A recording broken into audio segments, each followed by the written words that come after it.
Thank you, Sophia, David, Betty, Rhonda, Ryan, John, and Lou. And thank you, Claudia Carowins. Thank you.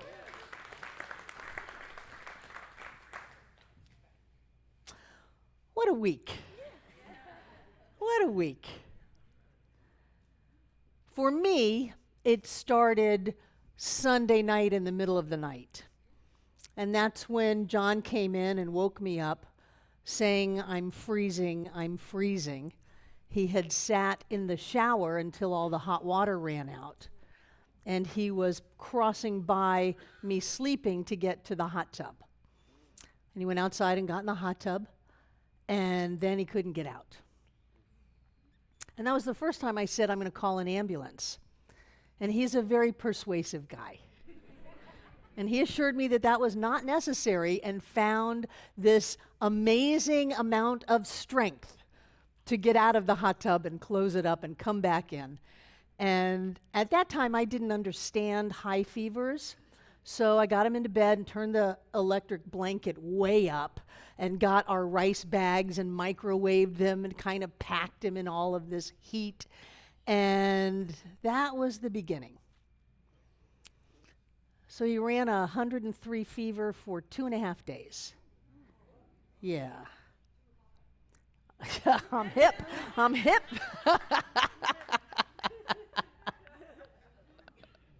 And we continued with these discussions. I don't know how many of you are in long-term relationships, kind of married, and you want one thing and they want something else, and if you can't physically make them do it, then it's just not going to happen. So we had another conversation Monday morning about the virtues of a hospital.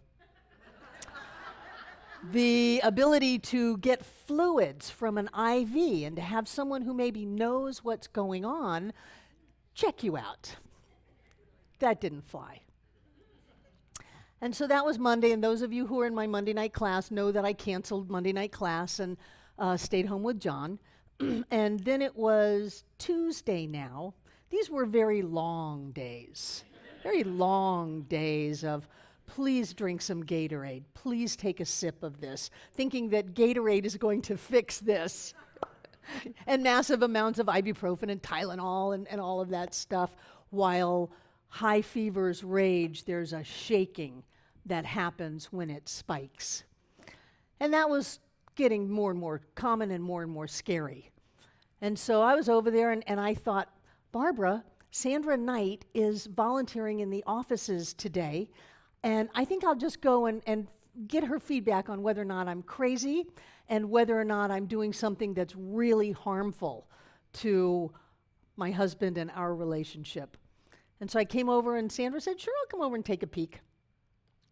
And she came over and looked at John and said, "Now, John, you need to go to the hospital." And she's very sweet the way she put it. I think I would have been a little bit louder about it all. So he negotiated to call his doctor, which this is the second day now I'm calling the doctor. And the first day they said, "You need to hang up the phone and call an ambulance." So this is the second day, and I said, "Well, I didn't hang up the phone and call an ambulance, but we're really kind of working towards that now."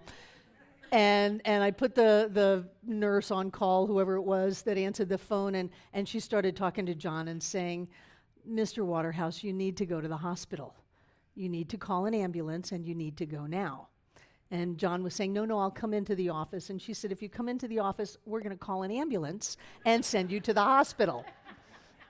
No. And Sandra was so good. She's a retired nurse, and she was just really good about, well, if you're not going to go to the hospital, what are you going to do? Well, there's no answer here because things are going the way that they've been going. So I don't think it really hit us until the sirens came into the parking lot.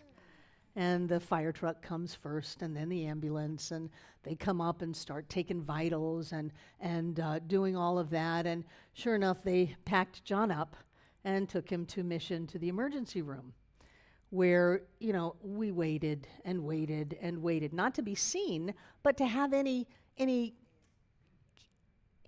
any focus, any answers, thank you, any answers for what's going on, of which there were none. Now, we have a rule at our center that if you're a member and there is blood or sirens, then the practitioners will drop everything and do a phone tree and go into treatment. So we probably did that 3 times in the next couple of days. And the first time, every practitioner just stopped what they were doing and did a treatment for John's health and wholeness. Amika's nodding yes. And so by the time we got to the hospital, you know how things change. You know how time and space really is malleable according to consciousness. And so John got to the emergency room and he's still burning a fever and they're taking blood and doing samples and running cultures and all of this stuff, but they couldn't find anything wrong with him. I know. Now the fever's coming down, the fever's breaking and it's coming down and they're using all of their allopathic knowledge and God bless them. And we almost had a clean getaway. And that's how it felt. Can we get away? And he's all about to be released, and they checked his heart, and it was 130 beats a minute. And even though they have no evidence that there's anything wrong, the doctor looked at him so sweet and said, I can't let you go. I can't turn you loose like this. We've got to watch you. And so he was admitted, and they do all the things that they do in the hospital. You know, that's their job. They take blood. I don't know what they're doing. Maybe they're selling the blood on the open market or something. But we started to kind of worry about how much blood can they take from somebody. And he's going through all of that, and they're giving him all of their drugs and antibiotics. They thought it was C. diff, and then the results came back, no, it's not C. diff. Well, it's got to be some kind of a bacterial infection. No, there's no bacteria. Well, maybe it's some kind of weird parasites that he picked up 10 years ago in Ukraine. No, it's not parasites. There's nothing wrong with you. And so I have mixed feelings about this because we've gone through all of this because at one point there was something wrong with him. But then after the practitioners got through with him, there was nothing wrong with him. And they even kept him an extra day because they said, there's nothing wrong with you, but we can't in good conscience let you go because there might be something wrong with you. So we're just going to keep you for another day and watch you and make sure you're okay. The good news is he's okay. Yeah. Yeah. But I want you to know that some parts of that, for me, were scary. The parts of me wondering, you know, if I call an ambulance and the ambulance comes and he declines it, he has every legal right to do that. You don't have to get in an ambulance. You get in an ambulance because you want to. And so what good is it to call an ambulance if he's going to decline it? He's got a right to live his life the way he wants to. That's one side of me. The other side of me is going, what kind of a wife are you that you will let your husband suffer like this and struggle like this? There's obviously something really wrong with him. So when we got out of the hospital finally, I had these mixed emotions about what was that about? And hallelujah, there's nothing wrong with him. Even the stamp of approval by Mission Hospital, there is nothing wrong with him. He didn't leave with a prescription, with a pill, with anything. He left with a bottle of water, and that's it, because there's nothing wrong with him. And I moved into this really deep state of gratitude, because sometimes when it looks like you just don't know what's going to happen, and especially with somebody else, God knows I've tried to get people to do what I want them to do, and they never do. They always do what they want to do. And so when I'm looking at him making choices that might affect both of us, then it's a little scary for me. And so to have that relieved and gone, I just was awash with gratitude. I am grateful that you are here. I am grateful that you are here. I am grateful that you are here. I'm grateful that my sister came and brought me dinner the first night and a toothbrush and all that other stuff. I'm grateful that Mary and Deb came over after we got home and showed them how to use back things. And I'm grateful that Devon showed up in the ER when my phone was dying and gave me a cord. And I'm grateful that you're here. Yeah. The extenuating circumstances to that are that laying in a hospital bed blew out his back. And so we are knowing vibrant health in your back, and strength and vigor and youthening and all of that flexibility that we all have. But I'm grateful. I'm grateful for the support of this community. I'm grateful that we live in a place where you can dial 911. I dialed 911 and the person on the other end said, "Are you in the church or the house?" I said, what have you got, cameras here? They said, "No, we have a map. We know exactly where you are." I'm grateful that we live in that time. And so I've just been for days awash with gratitude. I'm grateful that RJ showed up from Dallas so he could take care of our stream bank. I'm grateful that David is the world's best music director. I'm grateful, really.